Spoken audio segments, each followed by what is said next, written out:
Realizada nesta quinta-feira no plenário da Câmara Municipal de Vereadores de Juí, audiência pública para debater o projeto de lei de ordem do Poder Legislativo Municipal que proíbe a utilização, manuseio, a queima e a soltura de fogos de artifícios sonoros no município e da outras providências.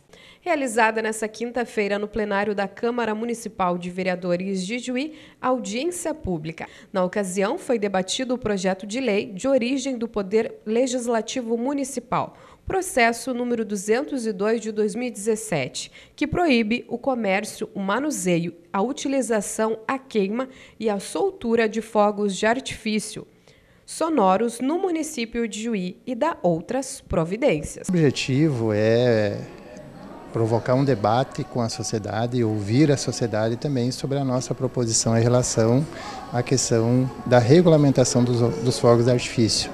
Nós já protocolamos esse projeto, já está em tramitação aqui na Câmara de Vereadores desde o primeiro semestre.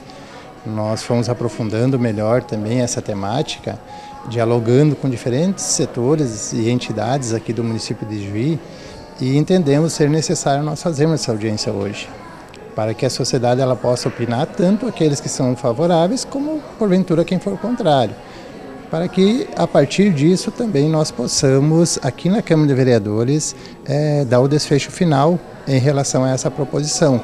Então, a partir da audiência, se o projeto ele permanece como está, ou se vai ter alguma modificação, para depois então ter o trâmite e entrar na pauta de votação para ser deliberado. O capitão Silvano Rodrigues, do Corpo de Bombeiros, salienta os riscos que as pessoas correm ao manusear fogos de artifício. Precisa ter um certo treinamento, né? Você não pode estourar esse tipo de manusear em locais que tenha público, de preferência em terrenos baldios, né?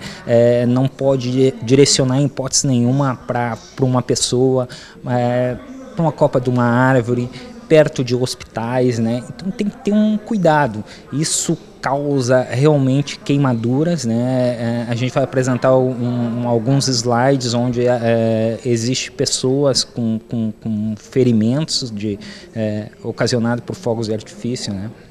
Que tem que chegar e botar um limite se quer ou não esse tipo de comércio. O que a gente passa é orientações, né? O Corpo de Bombeiros, por óbvio, por ser um órgão que tem o dever de salvaguardar vidas, a gente, de preferência, a gente orienta que não use, né? Infelizmente, as pessoas fazem uso desse tipo de meios, de mecanismo, né? Em momentos que estão alcoolizadas. Outro aspecto importante é não fazer uso enquanto está alcoolizado, né? Uma pessoa que esteja sóbria em condições de fazer o uso desse instrumento, né? Na ocasião, estiveram presentes representantes de diversas entidades. Cristina Machado tem um filho autista e afirma que os fogos são prejudiciais à saúde dessas pessoas. Para participar enquanto representante dos pais, né? Sou mãe de um menino com um transtorno de espectro autista, que tem 9 anos, o Vitor, e falar pela questão da sensibilidade auditiva, do quanto afeta os fogos de artifício, essa soltura, talvez em momentos inoportunos, né, que não teriam nem por que serem soltos tantos fogos de artifício, porque a pessoa com transtorno de espectro autista, ela sofre muito com essa questão, né, da audição, da sensibilidade auditiva. Nós, enquanto família, a gente tenta contornar sempre essas situações, né? A gente procura retirar ele muitas vezes para ele não sentir tanto, né, a sensibilidade, né? Porque até na própria escola a gente toma cuidado em relação ao barulho com ele, e o que a gente faz é tentar distrair ele através de outras formas, enfim, brincadeiras, algumas coisas assim, para que ele não sinta tanto a sensibilidade, né? Representantes de associações que trabalham com os cuidados com os animais também estiveram presentes. Então, não deixa de ser uma bomba, né? Todo fogo tem bomba, a não ser os fogos de cores, que eles não têm bomba, eles têm apenas a carga de projeção. e o material que está dentro da cápsula que vai ser liberado lá na altura. Então ele é menos agressivo na questão do ruído, do estampido. Mas igualmente ele é desagradável ao meio ambiente porque ele é bastante poluidor. Mas o fogo da bomba, o rojão, o foguete de arremesso com várias bombas, esse ele é muito perigoso, ele é muito nocivo a nós, humanos, muito nocivo. E aos animais é uma coisa absurda, né? Então, a natureza dos animais prevê eles de várias situações onde ele precisa se defender de predador, de coisas desconhecidas. O instinto dele manda ele fugir. Então, alguma situação em que ele não tem uma compreensão, que ele não conhece ou que ele não entende, a natureza dele é fugir. Segundo o vereador Beto Noronha, a realidade da proibição já existe em outros locais. O uso de fogos de artifício. Agora, na virada do ano, inclusive, em município aqui pertinho, Tupã-Seletã, teve 2 jovens que faleceram devido ao uso de fogos. Nós temos um outro dado do Ministério também da Saúde, que de 2008 até o final de 2016, até o final do ano passado, foram 4.577 pessoas atendidas, vítimas com lesões pelo uso de fogos de artifício. Então, em primeiro lugar, o nosso objetivo é de estar trabalhando na linha de preservar a vida, né? Porque a estatística demonstra de que você utilizar, soltar fogos, você tem riscos, de fato, à tua vida. Segundo, nós temos também uma grande preocupação com as crianças, com os autistas, com pessoas que têm síndrome de Down, também a questão dos animais, sem dúvida alguma, é muito importante. Então, nosso entendimento é de que nós não queremos proibir totalmente o uso de fogos, né? Somente aqueles que provocam barulho, né? Que tem o rojão, que esse sim é o que mais oferta perigo no seu manuseio, porque aquele ornamental, o visual, esse inclusive oferece um aspecto agradável da gente observar. Nós temos, inclusive, em alguns outros países, por exemplo, nos Estados Unidos, que até mesmo esses ornamentais visuais já não estão sendo mais utilizados. Eu lembro, inclusive, que no final do ano passado, nas festas de Natal, na programação natalina do Poder Executivo aqui no município de Juí, que teve várias atividades na praça, somente foi usado fogos visuais, somente os ornamentais. Então, esse é o nosso entendimento. Nós sabemos de que é um projeto que ele tem sua complexidade, ele causa polêmica, por óbvio, né? A maioria das pessoas que participaram da audiência concorda que a comercialização deveria ser proibida. Eu penso que deveria ser proibido mesmo, assim, não só pelos autistas, mas pela questão dos animais também, que acabam sofrendo muito, né, com a soltura dos fogos de artifício. As pessoas idosas, as pessoas acamadas, as pessoas que estão nos hospitais também acabam sofrendo com as solturas dos fogos, né? Que deveria ser proibido todas as formas, a comercialização, o uso, até porque a regulamentação mais adequada é feita pelo Exército, isso por conta de ter pólvora. Mas as questões de acomodação, a gente não tem uma fiscalização, não tem nenhuma regra a respeito disso. Então é muito perigoso até as lojas que têm fogos, a gente vê incidentes, né, em locais que têm mais quantidade. Graças a Deus, nosso município, eu acho que não tem ninguém que depende dessa atividade, não tem uma loja, um local, uma indústria, uma fábrica que dependa exclusivamente dos fogos. Então a gente entende que sim, que o município de Juí deveria sim proibir, até para servir de exemplo para a nossa sociedade como um todo, que várias cidades já têm essas restrições, até proibições. A gente vai buscar o convencimento da sociedade, vai entender vai mostrar o entendimento de que sim, que a gente, pelos animais, a gente é contra a soltura e contra o comércio de fogos. Tem brasileiros de malas prontas. A crise política, ética e o desemprego desmotivaram profissionais que tentam encontrar melhores condições em outros países. E aí fica a pergunta: mudar do Brasil ou o Brasil?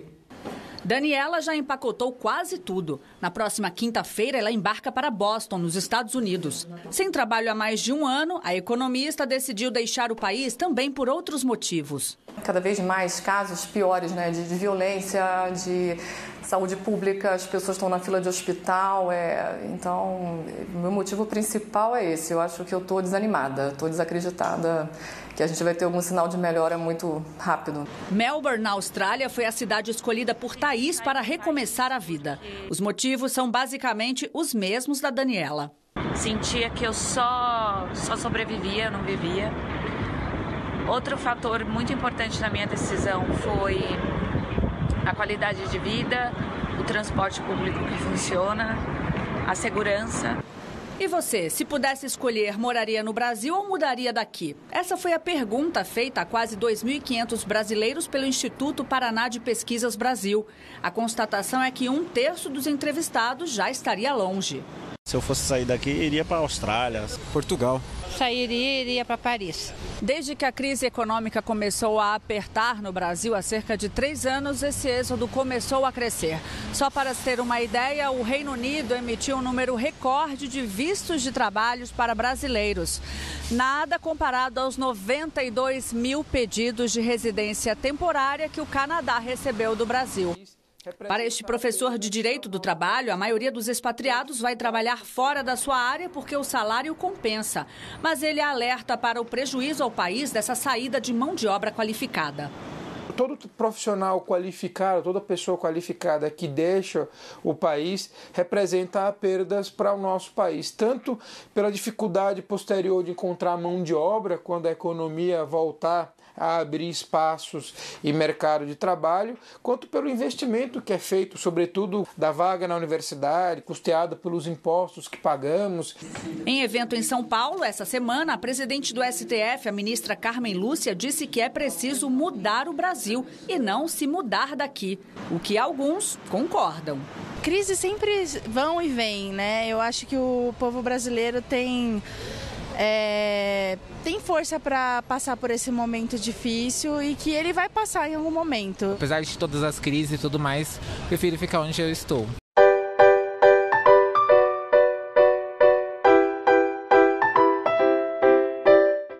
Nós vamos conversar agora com o vereador Ricardo Adami, né, que é também presidente da Comissão de Finanças e Orçamento da Câmara de Vereadores.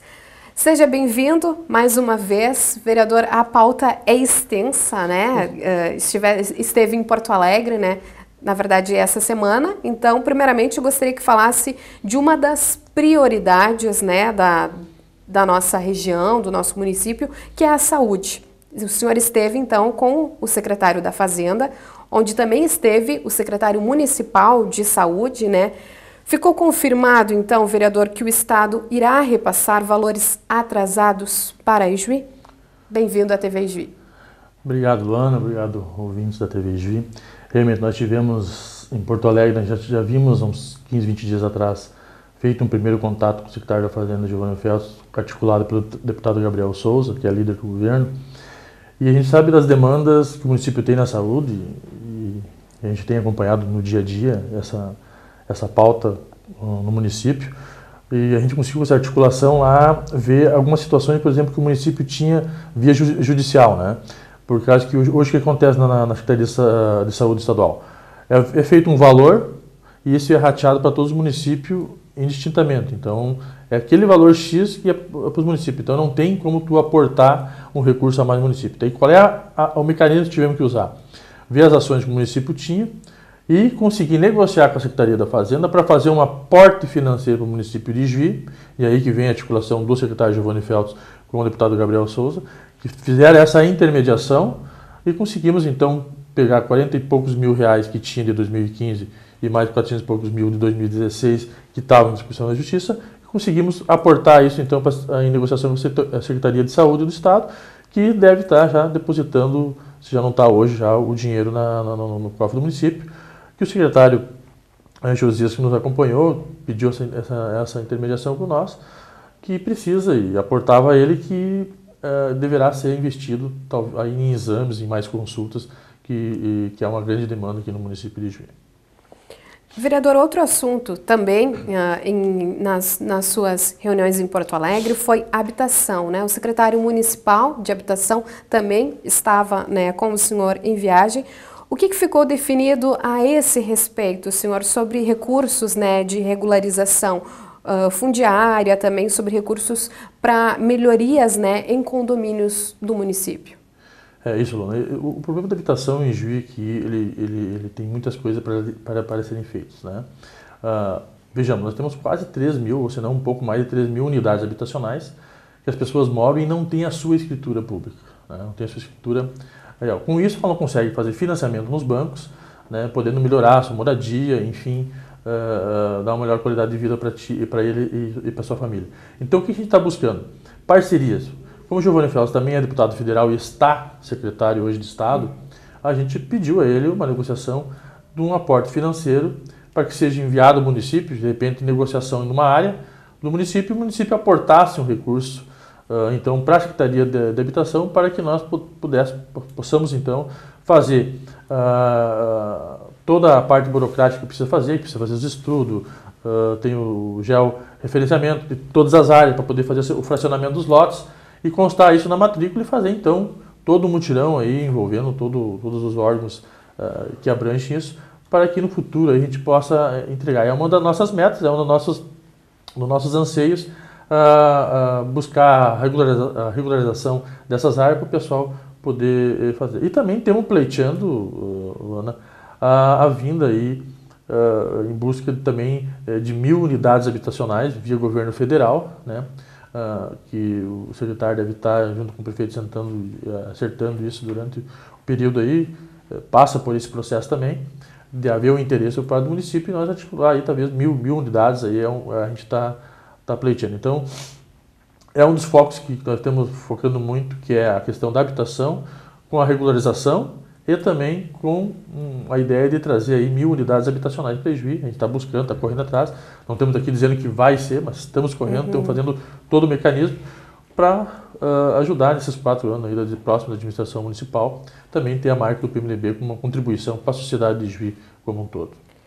Vereador, falando em habitação, o senhor provavelmente tem conhecimento da ocupação, né, da sede do bairro Getúlio Vargas. Gostaria que o senhor falasse para nós, né, como vê essa situação, sendo então que, como já falaste, vocês estão em busca, né, de solucionar esse problema de habitação no município.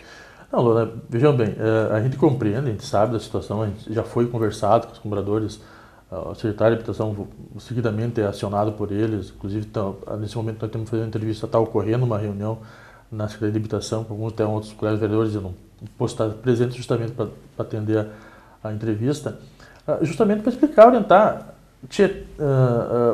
O governo passado, que fechou 8 anos, não conseguiu resolver em 8 anos, né? E muito disso se deu, talvez, uma vontade política que o PMDB está buscando através da vontade política. Você viu na industrial, vai ser feita uma parceria com os moradores lá para regularizar uma situação. E nós do PMDB também a mesma coisa. Estivemos em Porto Alegre justamente, cheguei ontem à noite, hoje eu dei entrevista para ti aqui, justamente fazendo articulações para vir um aporte financeiro, porque sabemos como está a situação, tanto a nível federal como estadual. Os recursos estão escassos, né?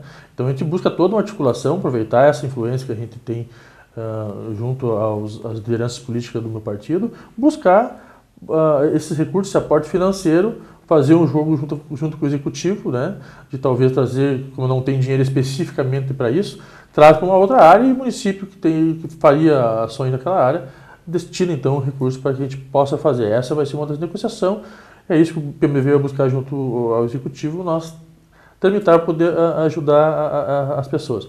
Claro que no meio de todas as pessoas boas também tem aquelas que já ganharam, já foram beneficiados e estão ali tentando de novo, né? Então tudo isso vai ser avaliado, tudo vai ser verificado. As pessoas que realmente precisam, necessitam, a gente está buscando viabilizar para no futuro, ali logo na frente, essas pessoas terem condições. Mas isso requer paciência, nem sempre é da vontade política, por causa que impera em burocracias, em toda uma articulação, e projetos e planejamento para que isso ocorra. Mas eu acredito que a gente está avançando muito essa área e acredito que nós vamos ter bons resultados ali na frente. Vereador, aproveitando a oportunidade, gostaria que falasse para nós também sobre a outra demanda que provavelmente deve ser apresentada muito no seu gabinete na Câmara de Vereadores, que é a situação das ruas do município. Nós conversamos ontem com um empresário juiense e ele relatou a situação, né? Nós vimos, na verdade, a situação, a dificuldade que ele tem até mesmo para estacionar o seu carro. Ele comentou em até mesmo sair do município por causa dos problemas, principalmente dos buracos nas ruas. Essa demanda é realmente diária praticamente ou semanal no seu gabinete? Luana, boa pergunta. Isso com certeza, toda semana chega demandas pedindo solução de problemas. A gente já esteve conversando com o secretário de obras sobre isso aí, com o próprio executivo. a gente tem que entender algumas situações, né? Claro que a população requer logo. Nós temos aí a situação do tratamento de esgoto da Corsã, né? Então, estão abrindo várias valas, várias ruas, e não é interessante, no momento, tu mexer em ruas, qualificar ruas, que depois, logo ali na frente, vão estragar e não vão ter a mesma qualidade para a população poder utilizar. Então, o que se pensa? Esse ano que a gente está fazendo, a gente está recém cumprindo o último ano do governo passado, né? Então, por isso, que acho que é outra pergunta que tu vai vir, a gente vai se pautar no PPA para ver o que a gente consegue implementar, ver o que o município está pensando nesses 4 anos de projeção, né? O Valdir já anunciou aí que deverá arrumar entornos aí de reperfilamento asfáltico no centro da cidade, acho que 60 quadras, acho que já foi anunciado. Então, já vai dar uma visão mais ampla e vai o pessoal poder perceber essa melhoria no município de Juí, né? E tem o calçamento de rua, o Valdir sempre foi um prefeito que gostou muito da questão de arrumar calçamento, acredito que não vai fugir a regra nesses seus 4 anos de mandato, mas a gente está atento ali no PPA, que é ali que a gente vai discutir a distribuição. Sabemos que houve uma diminuição na arrecadação, né, considerável, que aí tu tem que fazer todo o remanejamento nas áreas e ver as coisas essenciais, aquilo que são prioridades. Isso cabe ao setor de planejamento do município com os secretários fazerem isso, né, e passar de acordo para a Câmara de Vereadores avaliar e pontuar ali, os vereadores que puderem fazer as emendas do PPA vão poder ter a oportunidade de fazê-las. Para finalizar, então, a nossa entrevista, vereador, gostaria que falasse, então, quais serão realmente as prioridades, né, em relação ao PPA e aos encaminhamentos, né, que o senhor tem feito também em Porto Alegre, porque essa foi uma das viagens, mas o senhor está realmente em contato, né, direto com o secretário da Fazenda, com o nosso governador, né, então gostaria que falasse, né, para os nossos telespectadores de outros encaminhamentos e das suas prioridades no momento. Aquilo que eu falava na campanha, que eu ia ser uma ponte entre o governo do estado e o governo federal para aquelas coisas, situações, projetos que estão emperrados, a gente conseguir solucionar e dar agilidade, de agilização, para que isso venha em benefício do município. Nós tivemos recentemente o deputado Peron de Juí, onde se reuniu com a CI e com o Executivo e também com o partido, pedindo para que se elencasse umas 10 prioridades do município para serem encaminhado para eles até os próximos dias aí do início de setembro, né? Então a gente está aguardando, o Executivo está pautando, a gente vai ter uma reunião com o partido também, mas já existem algumas coisas que eu já elenquei aqui. Uma é a questão das 1000 unidades habitacionais, que isso ia vindo a ser contemplado. Seriam mais de 80 milhões de reais que seriam aportados para esse tipo de projeto. E também tem a duplicação da 285, aqueles 8 quilômetros que norteiam o município aqui, com as paralelas, né, que isso também não baixa de 40, 50 milhões um projeto dessa envergadura. Então são 2 grandes projetos que deverão ser encaminhados, né, entre outras de menor tamanho, mas também com a sua importância, né? Por exemplo, nós precisamos muito de uma UTI neonatal ambulância, né? Porque hoje a gente tem que levar para Santa Rosa, infelizmente. Então, também isso é uma das coisas que a gente vai estar pleiteando, brigando na questão da saúde, entre outras demandas que virão para o PPA. Então, quando chegar o PPA novamente, que a gente arrematou para o Executivo que faltavam algumas planilhas justamente para nós poder ter um embasamento mais técnico e poder tomar medida ou emenda se for assim necessário. Estamos aguardando, temos a informação de que acho que até a próxima sexta-feira o PPA retorna à Câmara de Vereadores, mas antes de falar, a gente fala PPA e muitas vezes o vereador sabe, a Luana como jornalista sabe o que é o PPA e o ouvinte não sabe o que é o PPA. Então vamos entender o que é o PPA. O PPA é o Plano Plurianual. É o planejamento com o governo, quando ele é eleito, baseado no seu plano de governo, ele planeja seus 4 anos de atuação. Por isso que eu digo que esse primeiro ano que nós estamos cumprindo o último ano do governo Balim. Então, esse ano se projeta os 4 anos do governo Valdir. Então, o PPA, para te fazer uma ação, para tu realizar alguma obra, algum projeto em si, tem que constar no PPA. Então, a importância do PPA, por isso que a gente fala que uma das prioridades do vereador é ter uma atenção especial no PPA, porque para ser feito tem que constar. Veja bem, se amanhã depois tu resolver querer fazer uma outra coisa diferente e não consta o PPA, tem todo um trâmite burocrático que demora e amoroso, porque tu tem que fazer audiências públicas para fazer alteração, para fazer inclusão, né? Então, por isso a importância do PPA. E daí, a LDO, o que é? A Lei de Diretriz Orçamentária. É a lei que vai direcionar o orçamento. Então, é um planejamento anual do que tem do orçamento. Tu projeta X de receita, X de despesa, tu vai ter o aporte daquilo que tu pode investir. Então, aí tu vai ver dentro ali do ano o que tu vai poder investir, né? E a LOA não. A LOA é quando se definiu, é esse mesmo orçamento, tu vai, então, poder investir no município. Então, todo esse processo é bom passar um pouco para os ouvintes, porque às vezes o pessoal é muita sigla, LDO, PPA, LOA, o que é isso? A gente, nas reuniões que a gente faz no bairro, o pessoal tem essa dificuldade de compreensão, então é bom aproveitar essa oportunidade e dar ter conhecimento, né, vereador? Muito obrigada pela sua atenção, né, e um bom trabalho, e realmente que seja, né, que consiga trazer realmente todos esses seus objetivos, o que o senhor está lutando realmente pelo município de Juí. Muito obrigada, vereador. Lana, são sonhos que a gente está buscando atrás, está correndo com planejamento, se Deus quiser tudo vai dar certo. Muito obrigado, um abraço a todos os ouvintes. Essa foi a entrevista então com o vereador Ricardo Adame. Com a entrevista com o vereador Ricardo Adame, nós encerramos o jornal de hoje. Uma boa noite a todos, um ótimo fim de semana.